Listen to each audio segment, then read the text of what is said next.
Hello, everybody. Welcome back. This is your boy Disparity.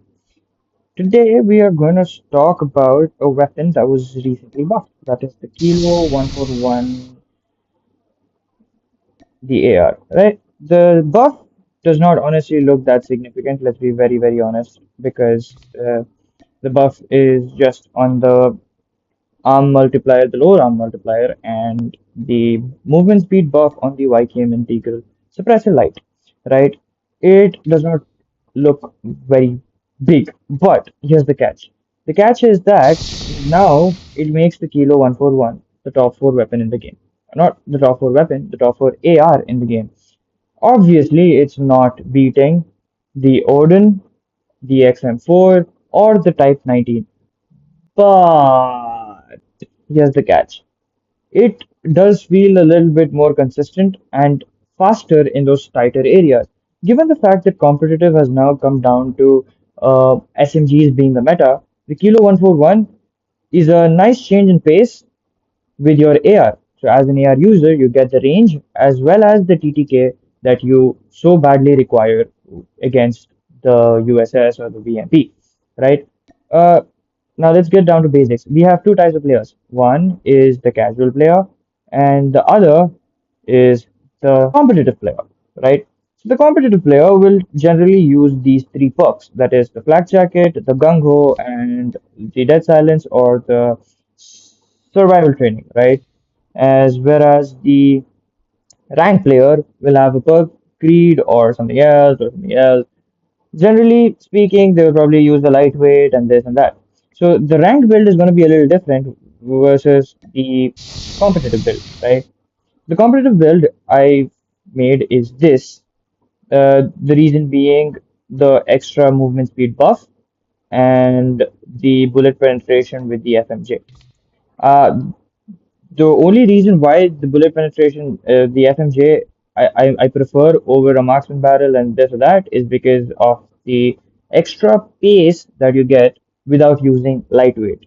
All right, I will now be showing you my gameplay with this build, and I will be right back with you.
All right, I am back.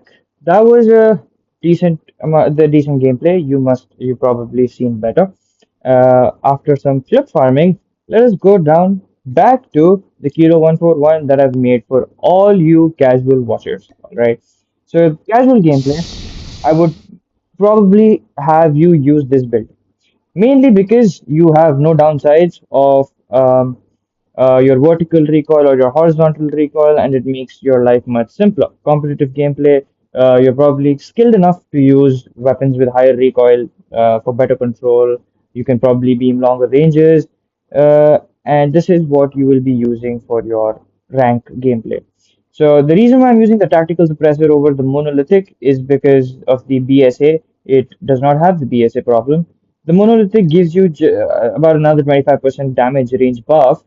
It is not as significant because 65 damage range buff actually does you a solid, because the 65 damage range buff gives you a 4 tap consistent shots until 31 meters.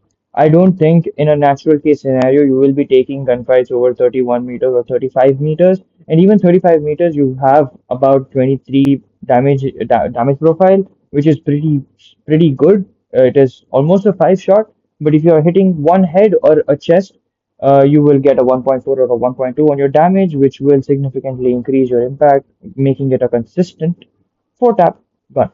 All right.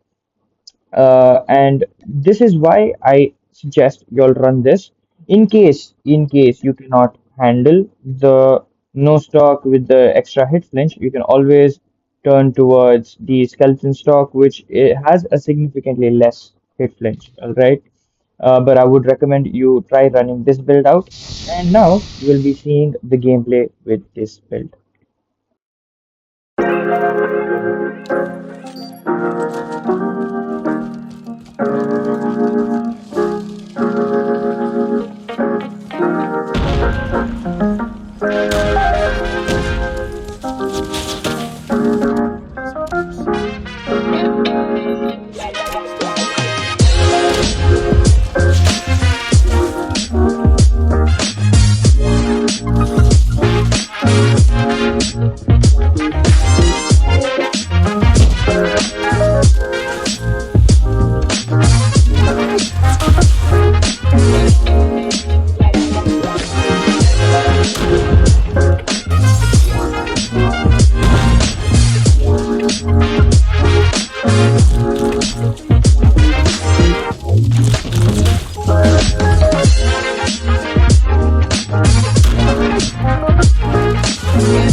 All right, that's it for today. I will see you guys next week, probably with another gun analysis or probably with another video that will tell you more about guns that are fun and not meta.